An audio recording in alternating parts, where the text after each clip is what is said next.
The purpose of this video is just to quickly address a couple barriers that I'm seeing pop up that are impacting people's ability to transition from their COVID forbearance plans back to being current.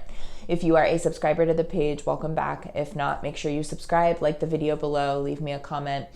Okay, so if you're somebody who is on a COVID forbearance plan and you're trying to transition off of that, you likely know who your investor is, and I strongly encourage you to watch the videos on this page where I walk through all of the different options that your particular investor is offering you.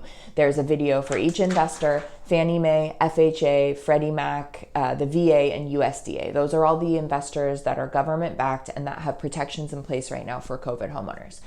So I personally am working on a few FHA files, and one thing that is coming up is this clear title requirement. So at a certain point in the process, even if you fully are a COVID homeowner, you have a COVID hardship, and you are eligible for one of these plans, the lender is going to check for clear title. And so what that means is they want to make sure that there are no other liens or judgments or unpaid debt that is actually attached to the home. Now, I haven't gotten far enough in the process yet to understand how this is actually going to impact the end result. These guidelines were just announced at the beginning of August, and it's only mid-September now, but I do have a couple files being checked right now for clear title.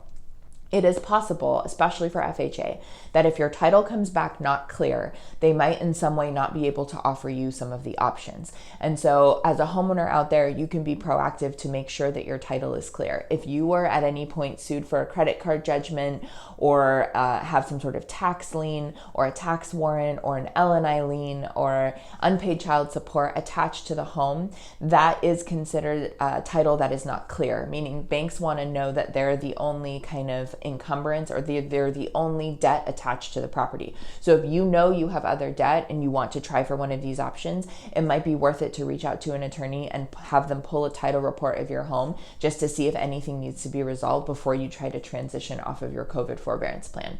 As I know how it's impacting the plans, meaning if I know people are getting denied for not having clear title, I will post an update video, but I just wanted to get this out there so you guys can start kind of thinking about what you have going on with your title report. The other thing that I'm seeing pop up as an issue with lenders is related to Fannie Mae Loans, which is the 3 modification kind of barrier. So for people who have Fannie Mae loans, they have a guideline in place that says if you've received 3 loan modifications in the past, you cannot receive another one. So this is very strongly enforced by Fannie Mae in regular times. However, now we have COVID forbearance plans, and a flex modification is one of the options that Fannie Mae is kind of announcing to everyone. And so I've had one lender at this point say that a borrower who's a COVID transition borrower cannot receive a flex modification because they've received 3 mods in the past. So on my end, we've applied for an exception and we're escalating the matter because I don't think that that should be a barrier, but it's kind of unclear how Fannie Mae is going to implement that at this point. So if you're somebody out there who knows you've had 3 modifications in the past, you can expect that there might be a little bit of an issue as lenders figure out how to implement all of this stuff, and you might want to be somebody who thinks it's a good idea to kind of reach out to somebody for help if you anticipate that barrier. So those are kind of the 2 things popping up right now: clear title and previous modifications. As things progress and then as things become more clear as to how they're going to be handled, I will do my best to post updates here. Good luck.